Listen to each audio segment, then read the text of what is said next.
Hello, welcome to the Positive Posting Conversation, the show about how to have a better relationship with your dog and cat. I'm Zazie Todd, author of the books Wag and Purr and creator of Companion Animal Psychology blog. My co-host Christy Benson is a dog trainer and anthropologist, and she also works for the Academy for Dog Trainers. We don't give advice on your pet, so if you have concerns, see your veterinarian, dog trainer or cat behaviourist as appropriate. Thanks for joining us today. In this episode, we chat with Jane Wolff about grooming dogs and doing their nails. Hi, everyone. Welcome to the Positive Posting Conversation. I'm Zazie Todd. I'm joined, as always, by my co-host, Christy Benson. How are you today, Christy? I am very good today. Thank you, Zazie. How are you? I'm good, thank you. Awesome. And I'm extra good today, actually, because we have my colleague and friend, Jane Wolff, who is here with us today.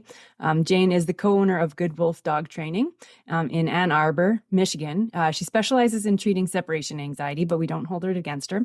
She's a certified separation anxiety trainer, and she also graduated with honors from the Academy for Dog Trainers. And she's also certified through the Certification Council for Professional Dog Trainers as a CPDT-KA. She's been working with dogs professionally since 2014 and loves working with dogs and their people. And I am lucky enough to have Jane as a sort of a co-instructor with me in the online dog training classes that I offer. So we're delighted to have you here, Jane. And how are you this morning? I'm doing great. Thank you so much for having me. Thank you for coming back to chat with us again, because we had a really fun chat with you last year about kindness in dog training. And today we thought we'd talk about grooming, because we know that you have a new course on using a scratch board. But we're going to talk more generally about grooming, not just about how to do your dog's nails. And I know you have short-haired dogs. So for a short-haired dog, they don't need as much grooming, but they still need something, don't they? What do they need grooming-wise? Yeah, thankfully, they don't need a ton. I am pretty lazy about grooming my dogs, to be honest.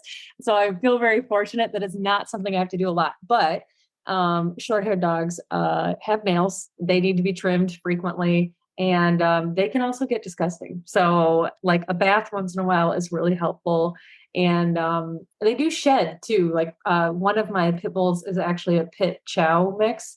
And she really looks mostly like a pit bull, but every spring, including right now, she starts shedding like crazy. And so being able to brush her out once in a while is really very helpful. So, yeah. Just yesterday, so if our audience isn't aware, I have some short-haired dogs too. They're actually sled dogs, so they do have a pretty intense double coat and they shed quite a bit, but their coats are nice and short, so they're easy to take care of. But we recently got 2 livestock guardian dogs, and not only are they huge, so they just have a lot more surface area, like a lot, but their hair is also really long and they have to be groomed a lot. But luckily, they're super easy to handle. So, we did a lot of work with them as puppies so that they'd be used to having various things put on their body and being brushed and stuff. And they'd literally just lay around and they're like, do what you want, they don't care. But yesterday, as we had a friend coming over, and as she was pulling into the yard, the dogs were outside, and she saw Sitka, who's a short-haired greyhound cross, running, and then Archer, who's a 120-pound livestock guardian dog with no spatial awareness, also running. There was a collision. Sitka just flipped and landed on her back in a mud puddle. And then she's like, here I am. And she's running around just covered in mud. My cattle dog, Indy, he also has a short coat. I did not know that cattle dogs blow their coat until the first spring that I had him. And oh my God, does he shed like crazy. And he also thinks that mud is so fun. So he loves it. I have a video of him when I first got him, just blowing bubbles in a mud puddle and rolling around in it. He just feels like mud is for playing in fully. So yeah, short-haired dogs, they can also get very disgusting. Yes, they can. Yeah. Okay, but what about the long-haired dogs? So the livestock guardian dog puppies that we have, their hair isn't brush, it's not like you can't put it in ponytails and braid it. But, so as someone who has a grooming course, what are you, if someone was like, I'm just about to get a really long hair breed, what do you tell them about grooming? Brushing. You got to keep up on it, really. And I guess it a little bit depends too on what their coat is like, I'm sure your livestock guardian dogs, it's not like they have I don't think, right? Continuously growing hair. So it kind of maxes out at a certain length, kind of like golden retrievers, border collies, things like that. So brushing is really helpful. But especially if it's going to be like a non-shedding dog, like any kind of doodle mix or something, like you've got to keep up with that brushing. So that's like my number one priority, because if they get matted and they do so easily, that can cause a lot of issues, particularly physical comfort for the dog too. I mean, it is really uncomfortable to have tight mats against the skin. So yeah, brushing is going to be a big one. And honestly too, I think you also have to, if depending on how fuzzy their feet are, I mean, obviously you have to clip dogs' toenails, but if they do have really long fur on their feet, that's something that may need to be clipped. Or at least like, I think your dog really has to be pretty comfortable with having their feet touched, because you got to move the hair out of the way to like even get to the toenails. So, but brushing is definitely the biggest one.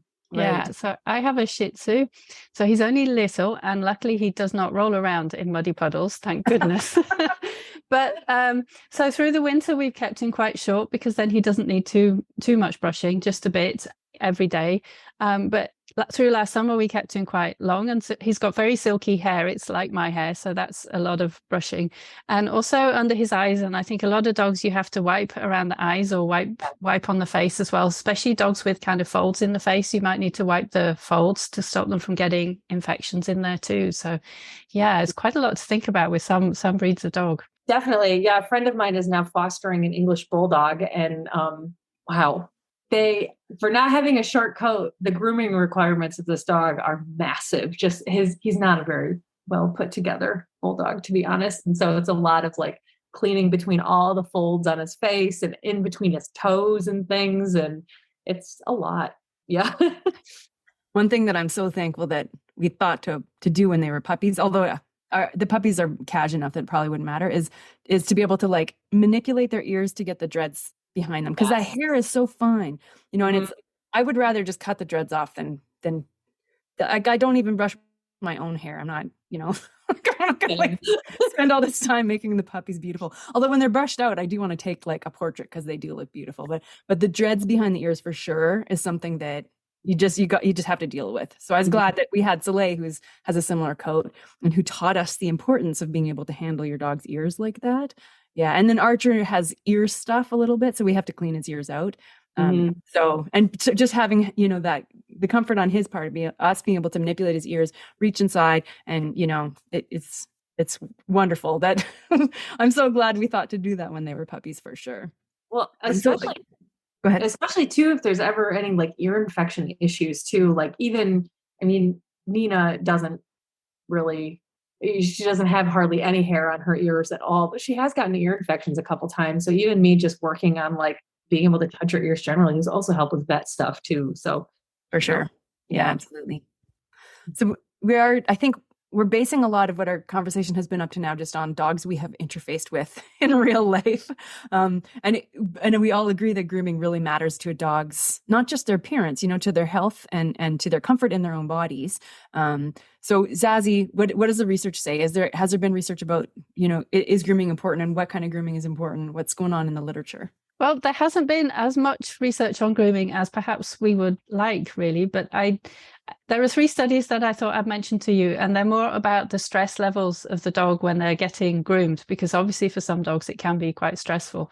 So there was a study that took a small number of dogs, I think it was just 9 dogs, but they gave them basically a professional grooming session, including being shampooed, having the shampoo rubbed in, a rinse, repeat of all of that, and then getting blow dried with a hairdryer. And they took video of them beforehand and after to see if there were any differences in stress levels. And actually they were stressed before and stressed after. So there wasn't a difference. And they don't really know from that particular study which parts of it might be more stressful for a dog, for example. So that's something that we need to know still. But of course, grooming could also be a pleasant experience, potentially. If you think of stroking the dog, sometimes brushing the dog can be a bit like stroking the dog. So there was a study a few years back from Australia where they took a grooming brush and they brushed dogs in different places, different parts of their body, and looked at their heart rate and how much it varied. And grooming reduced the heart rate. So it seems that probably it was not stressful for them. It was calming for them. Wow. Yeah, so that's nice to know. But of course, this was not the same as what you do in a professional grooming session. And they also found that it didn't really matter which part of the body of the ones that they picked to test. They all seemed to be like relaxing places. So you can imagine the dog's enjoying being brushed. So there's a big difference between those two situations. But there's a more recent study, which is especially relevant to thinking about dogs' nails, because Petra Edwards and her colleagues had dogs have a nail trims at a mock vet. I think there were 35 dogs. And she also asked their guardians about how often they cut their dogs' nails and what it was like. And they actually found that almost half of the dogs struggled excessively or became aggressive, and then they had to stop for at least one nail that happened. If that happened, I mean, the protocol for the study, they weren't about stressing dogs out. They were wanting to see how they would do. So if they struggled, then they would stop. So they weren't always able to finish it. And people had really varied answers about how often they thought their dog's nails needed to be done, because a third of people said 2 to 5 times a year, and just under a third of people said never. Which surprised me, because none of my dogs have never needed their nails done. It's always been something that does need doing, but maybe they walk a lot on roads or surfaces or something. I don't know, but that's what they said. But perhaps the most worrying thing is that almost a third of them said their dog had had a painful experience with nail trimming. And I think that's hard for the dog, and it's hard for the guardian, because then you're struggling with getting the nails done. And the dog obviously is going to remember, so it becomes harder to do it next time. And I think this is why it's so important to teach your dogs to enjoy it, or to find a way to do it that they're okay with, basically. And I think a lot of people can struggle with doing nails, but sometimes people don't do enough. Like those people who never do their dog's nails, that worries me. So Christy, I wanted to ask you, how do you respond to people who aren't doing the bare minimum of grooming, whether it's brushing or nails, without making them double down? How do you tell them how important it is to do? Yeah, I think that's a good question. That's kind of like the core of what we do as dog trainers. So I guess if I'm in a situation where I'm speaking with someone who has hired me to help them with their dog, and even if it's not for the same issue, even if they've hired me because the dog is like leash reactive or something, if I see that there are mats or nails that are long enough that they're impacting the dog's welfare, I will definitely bring it up. And I think that's one of those things where you're really judging how you're interacting with that human, how they're are they feeling really defensive, are they going to react poorly if you kind of bring it up plainly. But I think, and I'd be curious to hear what both of you, how you would, bring this up too. But I think one way to bring it up is to try and really get a weigh in of, have you ever had something uncomfortable on your body? Like, have you ever had, I think a sore heel or something, like a rock in your shoe, but that imagine if that was something that you had all the time and you couldn't really get past it. And I also think that sort of bringing up that the fact that that the dog may be less of a good dog, not a good dog, but if the dog's in pain, they're not going to be as much fun. They might not want to go on walks. So all the things that people want, that they have this sort of idealized version of what their dog should be. If the dog's uncomfortable because their nails are too long and the shape of their foot has been altered because the nails are too long, then I think that we can be like, oh, you know what? You would probably be having more fun with your dog if they had more comfortable feet. So make it about, their enjoyment of their dog if needed. And then I also think that we as dog trainers and as part of a dog professional, sort of realm, we aren't getting the information out that dogs need nail care often. They need nail care once or twice a month, I'd say, is what I aim for. Although, it's not like I hit it all the time, right? So I think that we can be like, wow, you know what? Until I became a dog trainer, I didn't know that I needed to cut my dog's nails every 2 weeks if I could. I didn't know that dogs' nails should really be quite short, that for them to be comfortable. I didn't know that. That was not something that was presented to me. When I got a puppy, my first ever puppy, long before I became a dog trainer, the stuff and we read tons of books, and it was like about obedience. It wasn't, people weren't like, here's how to make your dog's welfare enhanced throughout the dog's life. Here's what you need to do with the puppy. And I think that as puppy trainers and as breeders, we need to make dogs comfortable, like by socializing them to having their nails trimmed, but also we need to be breeding dogs that are comfortable having strangers handle their feet and ears and etc. Right? So that was a tangent, but I think I want to make sure that I don't immediately judge and make the person feel upset and worried and, oh my God, I've done this bad to my dog. I want to be like, I want to start with empathy and be like, I used to think that too. And then I also want to say a little bit like, so how is it for you when you try and trim your dog's nails? And I bet it's going to come back as I can't even, or my dog will bite me, or it's brutal and I feel bad because she doesn't like it, or I got the quick once and now I can never handle her feet again, kind of thing. So I think coming in sort of make sure that there's empathy first, and then also be like, how can I help you? How can I really like make sure that you and I together as a team can make it so that you can trim your dog's nails, and here's why, because it will give you this like, it'll be so much better for you and so much better for your dog. So.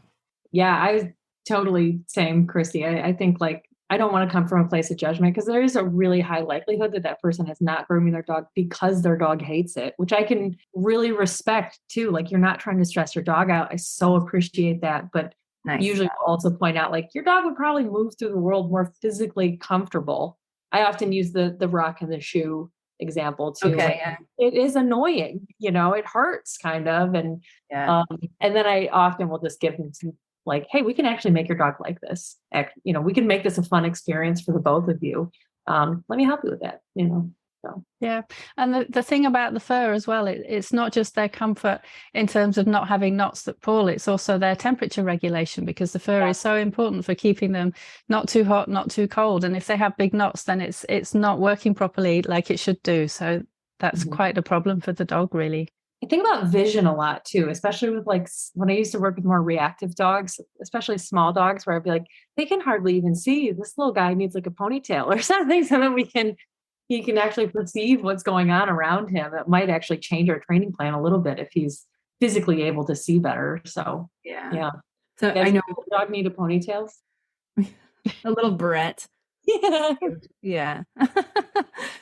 I know sometimes when people come to me with questions about grooming their dog, and their dog has like is both really fearful or reactive to being groomed and has really bad mats, I'll often sort of suggest that they talk to their vet first about a sedated groom, like just to say, let's get this dog comfortable now, which will open up this opportunity for you to then start to work on it. So you won't be like, I'm going to start chipping away at a mountain of comfortableness, And I think, and I'm not a vet, and so I can't talk to the safety of any dog being sedated, but I do think that if your vet suggests that it's safe and says that this is a good option for your dog, it's a nice way forward to give your dog immediate comfort and allow you to start working at a really, really comfortable pace for both of you. Totally. And also, that said, I think some people don't have the time, inclination, whatever, to or if a person has been traumatized by cutting their dog's nails, then they may not want to do that. And in these cases, I think it's reasonable that a person tries to find a good groomer. So Jane, what do you say when people are like, help me find a good groomer? What are we looking for here? Yeah. Honestly, finding a good groomer that you like a lot can be kind of tricky, because usually the good ones are very booked. So first of all, Fear Free, which is like a pretty cool program that teaches various types of dog professionals how to handle animals without stressing them out. They now have a grooming course, which is so cool. So, especially if somebody's contacting me, because I take clients all over the place, if they're contacting me in an area that I'm not familiar with, I usually will suggest like check there first. They have a directory, so you can look up your zip code and see if there's someone near you. So that's usually my first go-to, because chances are those people are going to go a little slower. They're probably going to use food. And if there's no one nearby, then I usually will suggest like no reason not to like sort of interview a groomer. Certainly too, if you have friends with dogs with similar coats, it's a good idea to ask who they use. That might be a good idea too. But I would probably start asking, the groomers, first of all, are they going to use food while they're there? That usually can help significantly. Are they comfortable stopping if your dog says, no, thank you, I don't want to do this anymore? Are they just like trying to just get the job done? I really would just prefer stopping and then maybe going back a different day, if possible. You really just want to be able to find somebody who has like the space and time to go at your dog's pace and, give them a little bit of space to maybe run around a little bit, like try to make the whole experience fun. So fear-free is my number one. And then maybe doing some interviewing and finding out like, how exactly do you do this? And I'll second what you said, Christy, too, about the vet. If I really don't know of some place and we're having trouble finding someone and that dog does have a lot of handling issues, usually what I will do then is say, let's call your vet and see if they can help out. Obviously, that's not like the forever goal, but again, if they can just get that dog in a better place physically by maybe using some type of medication or sedating them and just getting it done, it might not be the most beautiful groom in the entire world, but now you're starting from a place where we can work on this and then make their next grooming experience with an actual groomer a little bit better.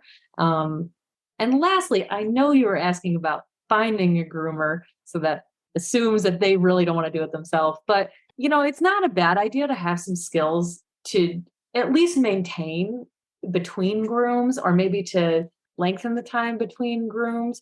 So I do think it's helpful that people have some real basics of like, I know how to properly brush my dog's coat, this particular type of coat, or I can trim their nails because they're a jumpy doodle and they keep, scratching my neighbor every time they come over or something. Like, I think being able to take care of those little things on your own is really helpful and can mean less money to groomers. So I'm happy to help with that too, if they want to get into it. That's great. And I know that you have a new course out now about using a scratch board to do your dog's nails, and we're going to get to that in a moment. But first of all, what kind of person would you recommend this to actually use a scratch board for the dog's nails? And can any dog learn to use a scratch board?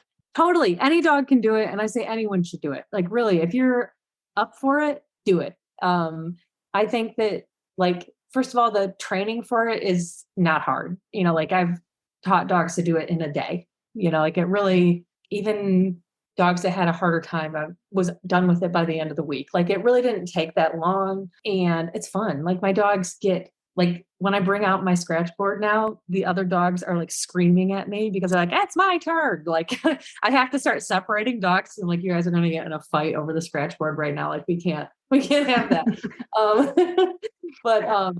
And it really tuckers them out, and I get to, using a scratch board, really basically what they're doing is digging on a piece of sandpaper that's on like literally duct tape to a piece of wood. So they're also getting to do a thing that dogs like to do, which is digging.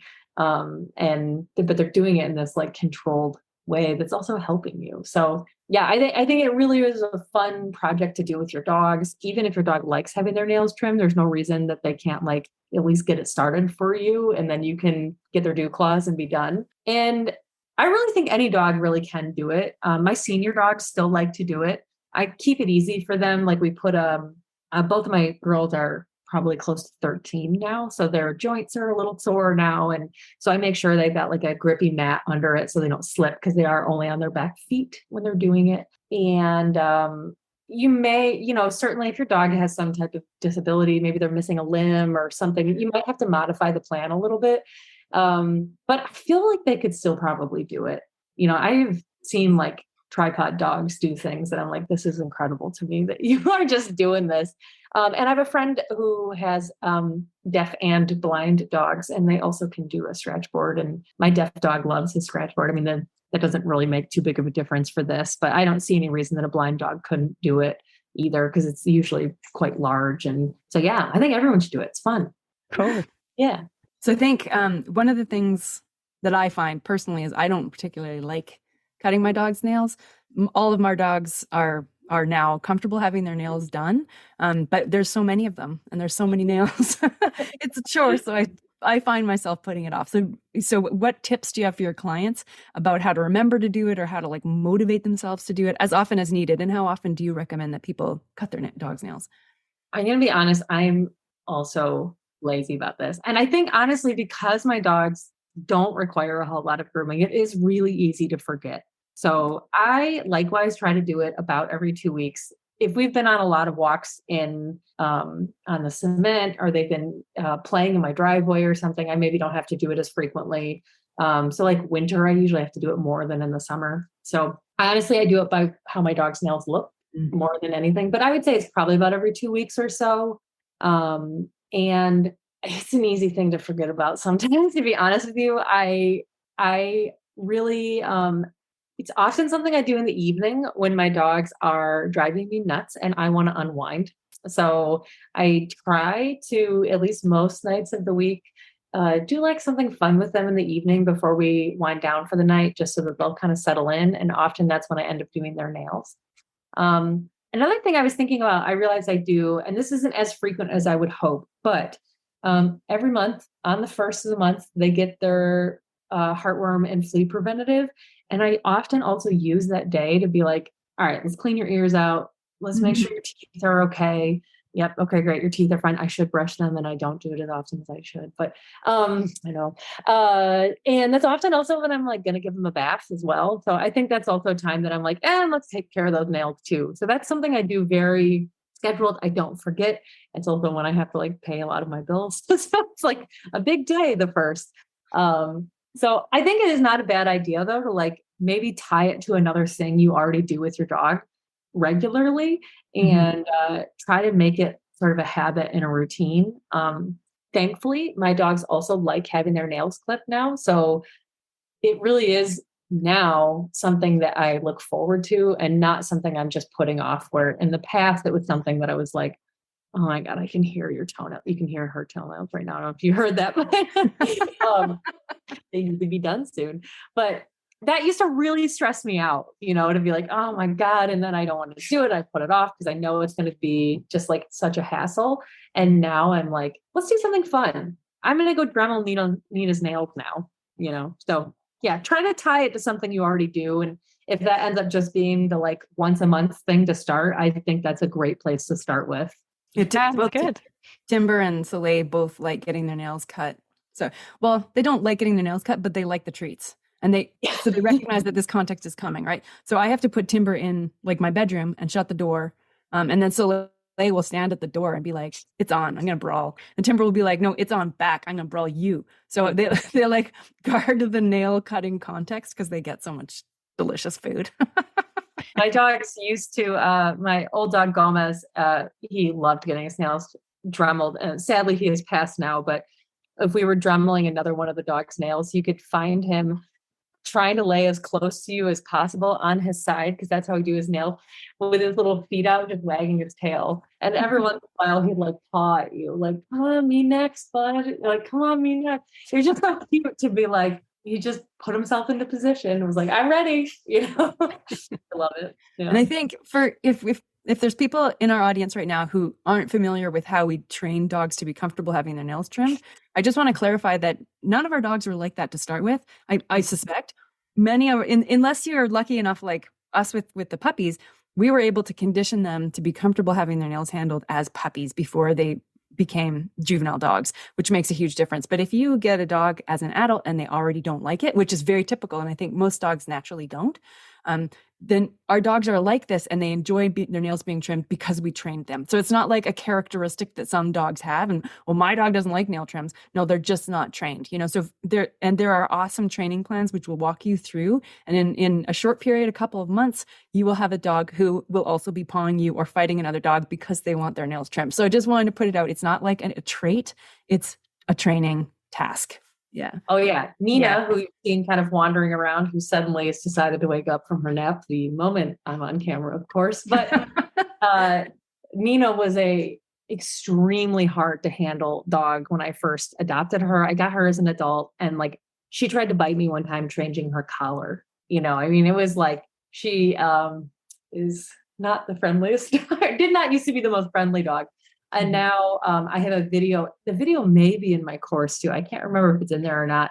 Of her just laying on my bed with me dremeling her nails, just wagging her tail like crazy. Like she genuinely enjoys the process now, and that was not always true. So yeah, no, she did not come to me like this at all. We had the same with my late dog Bodger, and when we'd only just adopted him, he had an injury to his paw, and we took him to the vet, and it took, I think it was 4 people sat on him so that the vet could look at his paw. And obviously these days we know not to do that unless it's really necessary, and there are better ways. And my own vet would do, and also became able to look at his paws because I worked on it. So like Christy says, it's the training, and I was lucky. I found Bodger especially difficult, but Jean Donaldson made me a special plan for the husbandry training that helped to get Bodger through. And it took a very, very, very long time because he was so stressed about it, and probably I was still learning and getting better as a trainer at that point. But it really does make such a big difference to do the training. So yeah, good. So, and also just another hit in there about if you have a puppy, you have an opportunity to get them comfortable with having their nails handled. So handle their feet every day. Handle their feet, give them a treat. Handle their toe, give them a treat. Cut the teeny tiniest sliver off, give them a delicious treat. Just if you can give yourself the joy of an easy to nail clip dog by doing some work probably with their with them as their puppies. And also breeding dogs who are easy to handle is a thing. We can do this. And especially for breeders who are producing tons of pet dogs who have a very hard to groom coat. Doodle. Let's make our doodles handleable. Like, everybody loves a beautiful doodle. They're very popular and people love their personality and their look, but let's make them easy to handle because they need so much grooming. So I think, we can give the gift to the people who are going to end up with these dogs and their families of having handleable dogs. Can I just interject too? I was just going to say, and for anyone who already has an adult dog who's really struggling, don't be scared when we say take the time. It can take a little while. I think that can feel really, really intimidating too. And I think the point of it is by take your time, what we really mean is go at your dog's individual pace. For some dogs, it's going to take a long time. And for others, it may not. And I don't always think that their reaction is a great indication of what you're getting yourself into. Like Nina, for instance, Nina loves training. So that really helps me out. She's a nut. If she sees my treat bag come out, she's like, do this, I'm ready.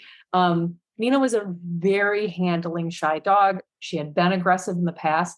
What I really needed was a good plan. And I had a good plan. And we actually got from her growling and raising her lips and probably biting me to a dog wagging her tail while I dremeled her nails in maybe a month or two. It really did not actually take me that long to do.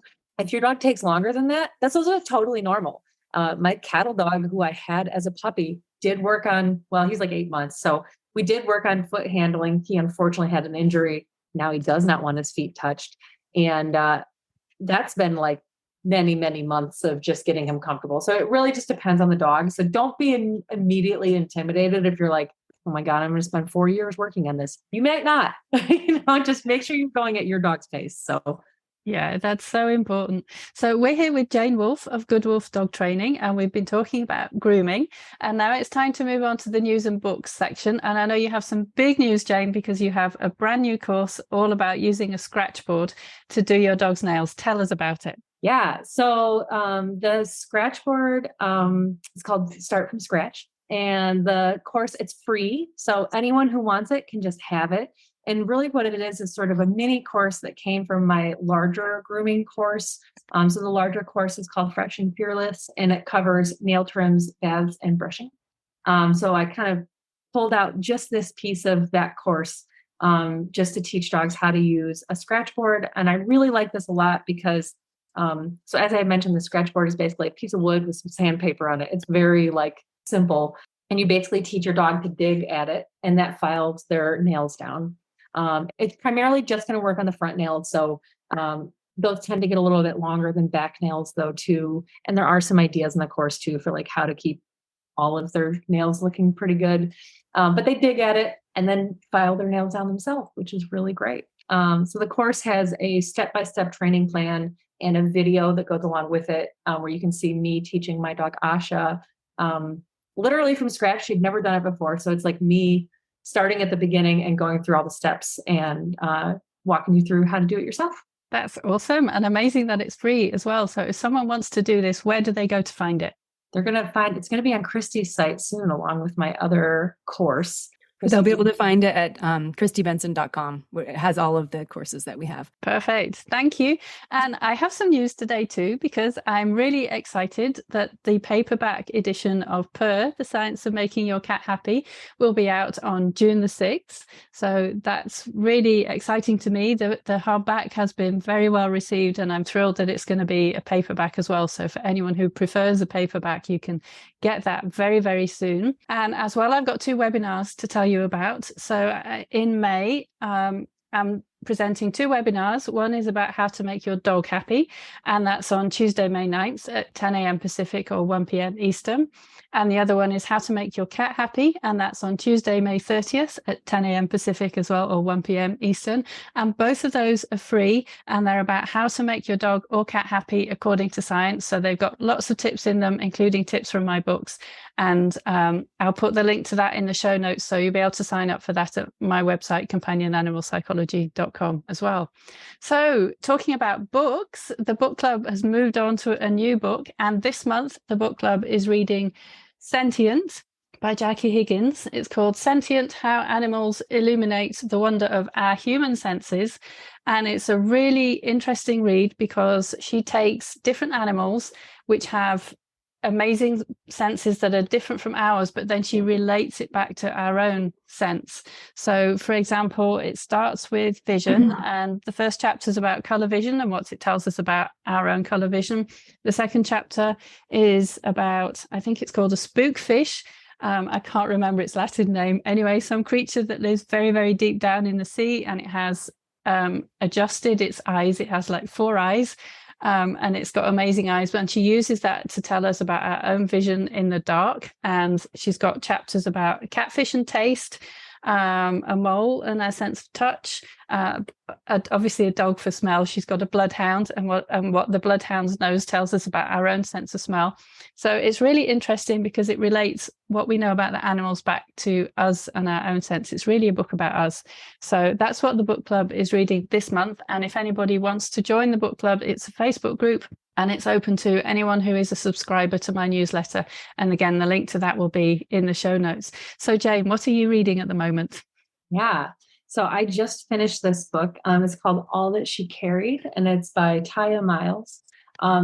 This book, oh my gosh, it's so good. It is just, so it's like really beautifully written, often like very poetically written book looking at the history of American slavery, starting with before the U.S. was its own country until now. And it's doing that through an artifact that was found that came from an enslaved family. And they're using that to textile to kind of like walk you through the story, like the story of our history, and also really like forces you to rethink what we consider like a sort of like official document, like an official historical document, and using things like textiles as historical documents, which is really amazing. It really points out that like many historical documents throughout time, you know, like the history that we know was written by the people who were in power. And unfortunately, those people also owned human beings. So this really like forces you to really broaden what we see as like historical texts. Because a lot of that, you know, written history was really intentionally kept out. So we don't necessarily have all of that, but we do have some of these like really incredible textiles and things that also tell a really complex story. It's incredible. And like I said, the way that the author writes is just really powerful and beautiful. And really the whole story gives so much context to the world we're living in right now. And I think she does such a good job at kind of bringing the history to the present. And I can't recommend it more. It's just like incredible. I'm going to read it a second time. It's so good. So check it out. Yeah, it's called All That She Carried. Thank you. Sounds really good. I see that. Yeah. That's great. And Christy, what are you reading at the moment? I'm not reading something as didactic. I'm reading a book called How to Tell If Your Cat is Plotting to Kill You.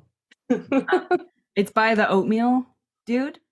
And it's just sort of, it's like the regular comics that he has that are sort of like the the cat comics. I think it's just like expands this into a much bigger story. And sometimes I don't like it when stories or movies or whatever turn the animals in our care, into people, because I think it makes it easy for us then to sort of ascribe human morality to animals, and then we start to mistreat them. So I often find that problematic, and it makes me like not necessarily enjoy a book. In fact, I typically can't stand reading books where there's even a dog as a pet in it, like unless someone happens, occasionally I'm reading a book and someone will say, I grabbed my dog's harness in a bag of treats. And then you're just like, I love you so much, but for some reason, the way that even though these cats have been humanized, they also have like just this hilarious agency that I think really does cats a favor almost. So even though I think there may be the opportunity for someone to read it and be like, oh, but so cats, think morally and therefore should be sort of subject to human moral, sort of punishment. It doesn't come across that way to me. So instead, it just really makes me laugh that cats have this like sort of sense of hilarious self-regard. So anyway, that's what I'm reading right now.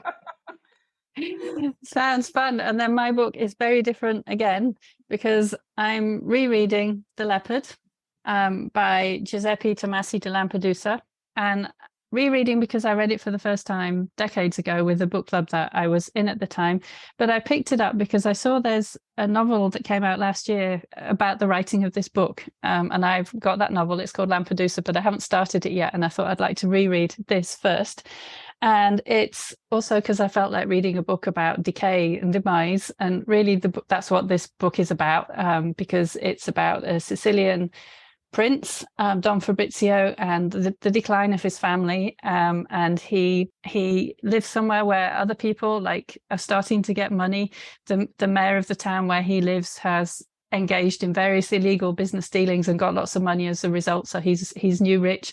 And so the nobility is losing its power at the time. And it's also a time when there's fighting around the unification of Italy. So it's set in Sicily, and his nephew signs up to fight, and he ultimately decides to let his nephew marry the mayor's beautiful daughter in order to try and have more influence for the family rather than his own daughter, who is in love with his nephew. And so it's really interesting. It has a dog in it. The dog actually is quite an important character, and Don Fabrizio thinks that his dog has everything easy because he doesn't have to worry about money and influence and power and things like that. So it's a beautifully written book. It's a classic of Italian literature, and I think it's one of the most ever sold Italian books or something like that. So it's a very popular book, and I wanted to just read it again before I move on to the other novel. So I will put the titles of all of these books and links to them in the show notes.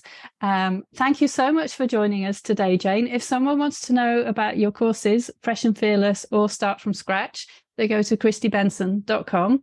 If they want to know more about you, what's your website and social media? Where can they find you? Yeah, so you can find me at Good Wolff. We're on Instagram and Facebook, and it's Wolff like my last name, Wolff, and our website is goodwolff.com. And please bug me if anyone wants to chat about grooming or really anything. Bug me. I'm happy to anytime. Awesome. Thank you so much for joining us today and for making this amazing new course that's free for people. That's brilliant. So thank you very much indeed. And thank you so everyone, much for having me again. Thank you. And everyone who's watching, please hit the subscribe button, and then you'll make sure that you never miss an episode in future. Bye. Thank you for listening to the Positive Posting Conversation. If you liked this episode, please subscribe to the show and write us a review via your podcast app. For the show notes, visit companionanimalpsychology.com. This show was produced by Zazie Todd. The music is Melody from Paris by Studio Le Bousse. See you next time.